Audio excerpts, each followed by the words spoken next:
Dampaknya luar biasa. Bukan cuma di abad ke-16, tapi sampai sekarang. Judulnya Institutes of the Christian Religion, karyanya John Calvin. Kita akan pakai kutipan-kutipan kunci dari buku tebal ini ya. Ini kan bukan sekedar buku biasa. Dimulai sebagai semacam, ringkasan ajaran, terus berkembang jadi sistem teologi yang lengkap banget. Betul sekali. Dan yang menarik, edisi pertamanya itu terbit tahun 1536. Calvin waktu itu masih muda banget, baru 27 tahun. Wah, mudah sekali ya. Iya, dan ini bukan cuma tulisan akademis yang kaku gitu. Isinya tuh pembelaan, penjelasan doktrin yang rinci, tapi juga kayak panduan praktis buat gerakan reformasi yang waktu itu lagi berkembang pesat dan sering dapat tekanan. Oke. Pengaruhnya kan besar banget tuh, memicu debat, membentuk gereja-gereja reform, bahkan katanya sampai ke ide soal hukum dan pemerintahan. Memang luas sekali. Nah, misi kita kali ini, kita coba bongkar beberapa gagasan dasarnya Calvin. Kenapa sih argumennya bisa begitu kuat waktu itu? Dan apa relevansinya buat Anda sekarang? Mari kita mulai ya. Oke, instituts ini kan terkenal padat ya. Mungkin kita mulai dari dasarnya dulu nih. Menurut Calvin, gimana sih cara kita, manusia ini bisa kenal Tuhan? Ini kayaknya fondasi banget ya. Tentu, ini memang titik awal yang krusial banget di instituts. Calvin itu mulai dengan konsep ganda yang unik dan saling terkait, yaitu pengetahuan tentang Tuhan, dia sebut cognitio Dei, dan pengetahuan tentang diri sendiri, cognitio sui. Nah, kata Calvin, dua hal ini nggak bisa dipisah. Nggak bisa dipisah, maksudnya gimana tuh? Kok kayak bertolak belakang gitu? Bukan bertolak belakang sih, lebih kayak spiral yang saling memperkuat. Gini, logikanya Calvin tuh, waktu kita jujur periksa diri sendiri, kita lihat kelemahan kita, keterbatasan, kebodohan, dan terutama keberdosaan kita setelah kejatuhan Adam. Kesadaran ini, menurut Calvin, mau nggak mau bikin kita melihat ke atas, ke Tuhan. Oh, jadi sadar diri kurang, terus cari Tuhan gitu? Iya, kita jadi sadar, wah kita butuh sesuatu di luar diri kita nih. Kesadaran akan, katakanlah, kemiskinan rohani kita, itu membangkitkan kerinduan akan kekayaan Tuhan. Itu ada di buku 1 bab 1. Nah, sebaliknya juga, waktu kita merenungkan Tuhan kemuliaannya, hikmatnya, kuasanya, kebaikannya, kesuciannya yang wah banget itu, cahaya kemuliaan Tuhan ini justru menyoroti betapa gelapnya diri kita. Jadi makin kenal Tuhan, makin sadar kekurangan diri ya? Betul. Makin kita lihat agungnya Tuhan, makin jelas kita lihat betapa nggak berdaya dan berdosanya kita. Jadi, kenal Tuhan, memperdalam kenal diri yang bikin rendah hati, dan kenal diri yang benar itu mendorong kita cari Tuhan. Kayak dua sisi mata uang lah, tumbuh bareng. Wah, oke. Ini menarik ya. Jadi bukan sekedar tahu fakta tentang Tuhan atau introspeksi biasa. Ada dinamika di situ. Persis. Tapi Calvin nggak berhenti di situ kan? Dia bedain cara Tuhan menyatakan diri. Ada yang dari alam, tapi katanya itu nggak cukup ya. Gimana tuh? Tepat. Calvin sangat menghargai apa yang disebut wahyu umum. Dia bahkan nulis dengan indah gitu. Alam semesta ini kayak teater kemuliaan Allah. Megah sekali. Langit, bumi, bintang, rumitnya tubuh manusia, semua ini bukti nyata kuasa dan hikmat pencipta. Bahkan, Calvin percaya tiap manusia itu punya semacam sensus divinitatis. Sensus divinitatis, apa tuh? Semacam naluri dasar lah, kesadaran akan adanya kekuatan ilahi. Benih religiositas gitu, yang udah tertanam di jiwa kita. Itu di buku 1 bab 3. Oke, jadi secara teori semua orang bisa lihat Tuhan di alam dong. Tapi kok kenyataannya nggak gitu? Kenapa dunia nggak penuh penyembah Tuhan yang benar? Di mana masalahnya? Kata Calvin. Nah, ini dia nih. Argumen Calvin jadi tajam banget. Masalahnya bukan di wahyu alamnya Tuhan itu sih, jelas katanya. Masalahnya ada di kita, manusia yang udah jatuh dalam dosa. Dosa itu, kata Calvin, udah ngerusak kacamata kita. Akal budi kita jadi tumpul, hati kita cenderung memberontak. Akibatnya apa? Akibatnya? Ya bukannya kita baca buku alam semesta ini dengan benar terus nyembah penciptanya, kita malah muter balikin kebenaran. Kita malah nyembah ciptaan, bikin berhala-berhala, bisa patung fisik, bisa juga konsep yang salah tentang Tuhan. Mata rohani kita udah dibutakan dosa. Wah, dalam juga ya pandangannya soal dampak dosa. Iya. Nah, karena kerusakan inilah, karena kita nggak mampu pahami wahyu umum dengan benar, makanya wahyu khusus lewat Alkitab itu jadi mutlak perlu. Alkitab itu, bagi Calvin, kayak kacamata yang Tuhan kasih biar kita bisa lihat wahyunya di alam maupun dalam karya penebusan dengan jelas dan benar. Tanpa Alkitab, ya kita bakal tersesat aja. Oke, oke. Jadi Alkitab jadi kacamata penting ya. Ini langsung nyambung ke pertanyaan soal otoritas Alkitab itu sendiri dong. Gimana Calvin mendasarkan keyakinannya pada Alkitab? Saya ingat ada perdebatan soal ini, apalagi soal kutipan Agustinus itu, yang kayaknya bikin gereja lebih tinggi dari Alkitab. Gimana tuh? Pertanyaan bagus. Ini inti dari prinsip sola scriptura kan ya? Calvin itu gigih banget bilang kalau otoritas Alkitab itu dari dalam, dari Allah sendiri sebagai pengarangnya, bukan dari pengesahan gereja atau lembaga manapun. Alkitab itu, kata Calvin, autopiston. Artinya ya bisa dipercaya dengan sendirinya. Keyakinan kita kalau Alkitab itu firman Tuhan, itu bukan karena argumen logika atau keputusan rapat gereja, tapi karena, nah ini istilahnya, testimonium spiritus sancti internum. Testimonium, apa tuh artinya? Kesaksian internal Roh Kudus.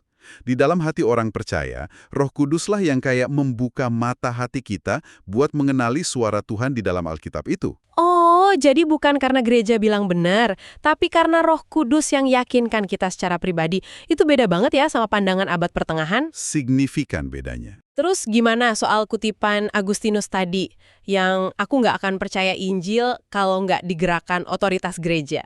Nah, Calvin bahas itu langsung di buku 1, bab 7. Dia hormat sama Agustinus, tapi dia tekankan konteksnya. Waktu itu, Agustinus lagi debat sama kaum Manikean. Manikea, sekte gitu ya? Iya, sekte sesat yang nolak sebagian Alkitab dan ngaku punya wahyu baru. Nah, dalam konteks debat itu, Agustinus intinya bilang ke mereka, saya terima Injil ini lewat gereja Katolik yang sejarahnya jelas nyebar kemana-mana. Ngapain saya tinggalin otoritas ini buat percaya klaim baru kalian? Jadi itu argumen buat lawan debat ya, bukan pernyataan umum. Betul, itu argumen ad hominem dalam polemik, bukan pernyataan dogmatis kalau otoritas gereja itu di atas Alkitab buat orang percaya. Buat Calvin, kalau hati orang udah diterangi Roh Kudus, kesaksian roh itu jauh lebih dasar daripada persetujuan gereja. Roh Kudus yang bikin kita merasakan keilahian Alkitab. Oke, paham-paham. Konteks memang kunci ya. Jadi keyakinan pada Alkitab itu sifatnya personal, spiritual, hasil kerja Roh Kudus. Fondasinya kuat nih. Sekarang kita geser sedikit ya. Dari wahyu Tuhan ke kondisi manusia yang nerima wahyu itu. Tadi udah disinggung soal dosa yang ngerusak pemahaman kita. Seberapa parah sih kerusakan ini menurut Calvin? Ini kan nyangkut doktrin dosa asal dan soal kehendak bebas yang sering jadi perdebatan panas itu. Iya, ini salah satu area pemikiran Calvin yang paling radikal dan sering disalahpahami. Dia ajarkan doktrin dosa asal yang dampaknya itu sering disebut kerusakan total, total depravity. Penting banget nih pahami arti total di sini. Ini bukan berarti manusia itu sejahat-jahatnya setiap saat, bukan gitu. Bukan itu ya? Terus apa dong? Total itu artinya dosa udah menyebar dan mencemari setiap aspek natur kemanusiaan kita, akal budi, emosi, keinginan, dan terutama kehendak. Nggak ada area netral dalam diri kita yang nggak kena dampak dosa. Setiap aspek tercemar. Wah, itu implikasinya besar banget. Terutama buat ide soal kehendak bebas. Jadi, manusia masih punya kehendak bebas nggak menurut Calvin? Nah, ini tergantung definisi kehendak bebasnya gimana. Kalau maksudnya kemampuan milih antara A atau B sehari-hari, ya kayak mau makan apa, mau kemana, ya jelas masih bisa milih. Calvin nggak menyangkal itu. Tapi kalau kehendak bebas diartikan sebagai kemampuan rohani buat milih atau melakukan yang benar-benar baik di mata Tuhan dari hati yang murni tanpa bantuan anugerah Tuhan, nah jawaban Calvin tegas, nggak bisa. Nggak bisa sama sekali. Kehendak manusia dalam urusan rohani itu diperbudak dosa. Kita itu secara alami condong ke dosa. Kita nggak mampu pakai kekuatan sendiri buat balik ke Tuhan atau melakukan kebaikan rohani yang sejati. Istilah kehendak bebas atau liberum arbitrium yang dia pakai ngikutin Agustinus. Setelah kejatuhan, itu kehilangan kemampuan milih kebaikan rohani. Setiap langkah ke arah keselamatan, tobat, iman, perbuatan baik yang sejati, itu semua harus dimulai dan dikasih kekuatan oleh anugerah Allah lewat Roh Kudus. Jadi kita tetap bertindak, tetap memilih, tapi kemampuan milih yang benar secara rohani itu sendiri karunia ya. Tepat. Bukan berarti kita robot, tapi dalam hal paling dasar hubungan sama Tuhan dan kebaikan sejati, kita bergantung total sama inisiatif Tuhan. Ini pandangan yang sangat menekankan keterbatasan manusia ya di satu sisi, tapi di sisi lain kedaulatan anugerah Tuhan yang luar biasa. Betul. Terus gimana nih nyambungnya keselamatan? Kalau kita nggak berdaya gitu, gimana caranya Tuhan nyelamatin kita? Ini pasti arahnya ke doktrin kayak pemilihan, predestinasi, dan peran sentral Yesus Kristus ya. Persis. Alur logikanya Calvin itu ketat banget. Justru karena manusia jatuh dan nggak bisa nyelamatin diri sendiri, makanya keselamatan itu harus datang sepenuhnya dari luar, dari Allah. Ini jadi dasar buat doktrin anugerah yang berdaulat. Termasuk di dalamnya ya doktrin pemilihan atau predestinasi, di mana Allah sebelum dunia ada, berdasarkan kerelaan dan hikmatnya sendiri yang nggak bisa kita selami, udah milih orang-orang tertentu buat diselamatkan. Predestinasi ya, itu doktrin yang sering dianggap sulit ya. Memang sulit dan sering disalahartikan. Tapi buat Calvin, ini konsekuensi logis dari kedaulatan Allah dan ketidakberdayaan manusia. Sekaligus jadi sumber penghiburan buat orang percaya, karena keselamatannya aman di tangan Allah. Dan tentu saja, inti dari semua karya penyelamatan Allah ini adalah pribadi dan karya Yesus Kristus. Dia pengantara satu-satunya antara Allah dan manusia. Pengantara ya, gimana tuh Calvin jelaskan peran Kristus? Dia pakai 3 jabatan klasik itu, Nabi, Imam, dan Raja. Nabi karena Kristus mewahyukan kehendak Bapa, Imam karena dia jadi korban pendamaian sempurna buat dosa kita dan terus berdoa buat kita, Raja karena dia memerintah, melindungi, dan nanti akan menyempurnakan umatnya.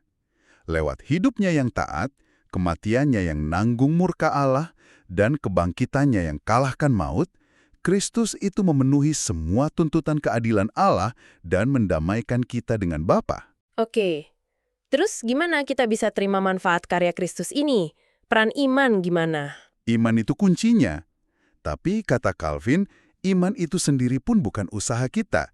Iman itu karunia Roh Kudus. Iman juga karunia. Ya, iman itu kayak tangan yang kita pakai buat memeluk Kristus dan menerima semua berkat-Nya. Pengampunan, pembenaran, yaitu kita dinyatakan benar di hadapan Allah karena kebenaran Kristus, terus pengudusan, proses jadi makin kudus, dan jaminan hidup kekal. Jadi iman itu menyatukan kita sama Kristus dalam ikatan yang hidup yang dikerjakan Roh Kudus. Keselamatan itu dari awal sampai akhir murni karya Allah Tritunggal demi kemuliaan-Nya. Luar biasa ya, kita udah jalan lumayan jauh nih. Dari cara kenal Tuhan dan diri, pentingnya Alkitab sebagai kacamata Roh Kudus, kondisi manusia yang terikat dosa, sampai solusi ilahi lewat Kristus yang diterima lewat iman karunia. Ini benar-benar sistem pemikiran yang koheren ya, walaupun ada bagian yang menantang. Kalau kita mau ambil satu ide paling dasar, yang jadi jiwa dari teologi Calvin ini, apa ya kira-kira? Khususnya buat Anda yang mungkin baru pertama kali mendalami ini. Kalau harus pilih satu ya, saya pikir penekanan yang nggak ada habisnya pada kedaulatan mutlak Allah dan sentralitas anugerahnya dalam segala hal. Itu intinya. Dalam dunianya Calvin, Allah itu bukan penonton pasif yang nungguin manusia bertindak. Allah itu aktor utama, sutradara agung yang berinisiatif dalam penciptaan, pemeliharaan, pewahyuan, dan terutama penebusan. Manusia memang bertindak, memilih, bertanggung jawab dalam hidupnya. Tapi untuk setiap kebaikan rohani, setiap langkah menuju Allah, ketergantungannya pada inisiatif dan kuasa anugerah ilahi itu mutlak. Ini visi yang sangat teosentris, fokusnya ke Allah. Tujuannya, soli deo gloria, kemuliaan hanya bagi Allah. Perspektif yang sangat berpusat pada Allah ya, itu jelas beda banget sama banyak pandangan zaman sekarang yang cenderung antroposentris, yang menempatkan otonomi manusia, kemampuan manusia di pusat. Nah, ini jadi bahan refleksi nih buat Anda pendengar kami. Waktu Anda dengar ide Calvin soal ketergantungan total pada anugerah, soal kehendak yang terikat dosa, soal kedaulatan Allah yang menentukan keselamatan, gimana kerangka ini rasanya? Apa ini bertabrakan atau mungkin malah kasih perspektif baru yang mengejutkan terhadap asumsi-asumsi kita sendiri di abad 21 ini? Asumsi tentang kemandirian, tentang self-made person, tentang kemampuan kita sendiri buat mencapai kebaikan atau pencerahan. Apakah pemikiran Calvin ini terasa membebaskan atau malah membatasi? Sesuatu untuk Anda renungkan. Kita jelas baru menggores permukaannya saja ya dari Institutes ini. Samudra pemikiran yang luar biasa dalamnya. Kita udah lihat gimana Calvin bangun argumennya lapis demi lapis. Alkitab yang diterangi Roh Kudus, diagnosisnya yang radikal soal kondisi manusia setelah jatuh, yang kemudian menuntut solusi ilahi lewat Kristus Sang Pengantara, dan penerapan keselamatan oleh anugerah Allah yang berdaulat lewat iman. Sebagai penutup, saya mau lempar satu pemikiran lagi nih untuk Anda bawa pulang. Sesuatu yang sedikit di luar kutipan kita tadi, tapi relevan banget. Ingat ya, Calvin itu nggak nulis di ruang hampa. Institutes itu lahir di tengah panasnya reformasi. Zaman persekusi, perang agama, pergolakan politik besar. Edisi pertamanya bahkan didedikasikan buat Raja Prancis sebagai pembelaan buat kaum Huguenot yang tertindas waktu itu.